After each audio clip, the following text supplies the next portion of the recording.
Wanaume mpende msipende, lazima tukubaliane na hili jambo. Hakuna mwanamke mkorofi kwa mwanaume anayejua kupenda. Hakuna mwanamke mkorofi kwa mwanaume mwenye hekima na akili timamu na maarifa.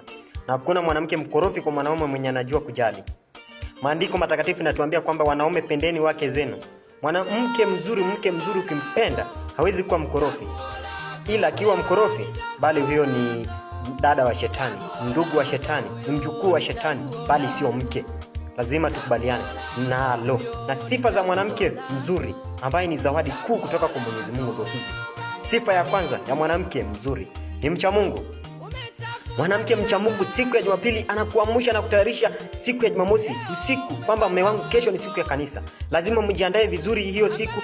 Kesho asubuhi anakuamsha asubuhi na mapema na kuandalia maji, nenda kaoge, twende kanisani. Hiyo ndio sifa moja ya mwanamke mzuri.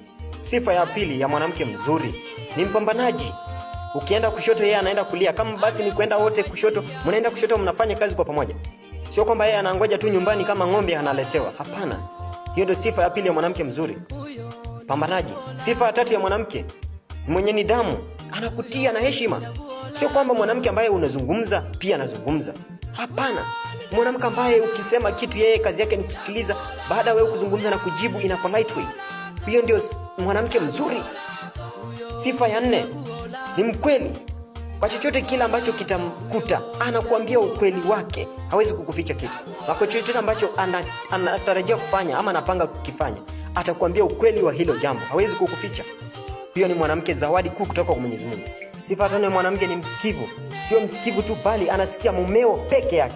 Sio kwamba yule ambaye anakuropoka pale nje na kusikia watu. Kusikia mambo ya watu. Hapana, anasikia mumeo kwa makini sana. Na anazingatia yale ambayo mumeo anampa. Anamwambia, anamuelekeza. Hivyo sio leo nimetoka kanisani nimepata mwanamke mwingine na mumewe penye bomba. Ni kama paka na panya.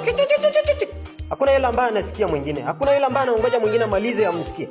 Wanapingana, wanagombana kama mtoto na mtoto. Hakika hiyo sio mwanamke mzuri. Mwanamke mzuri ambaye anakusikia.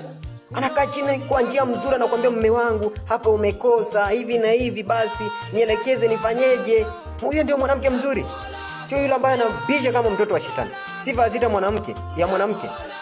Uomba hela ya matumizi ya ndani. Uomba hela kidogo.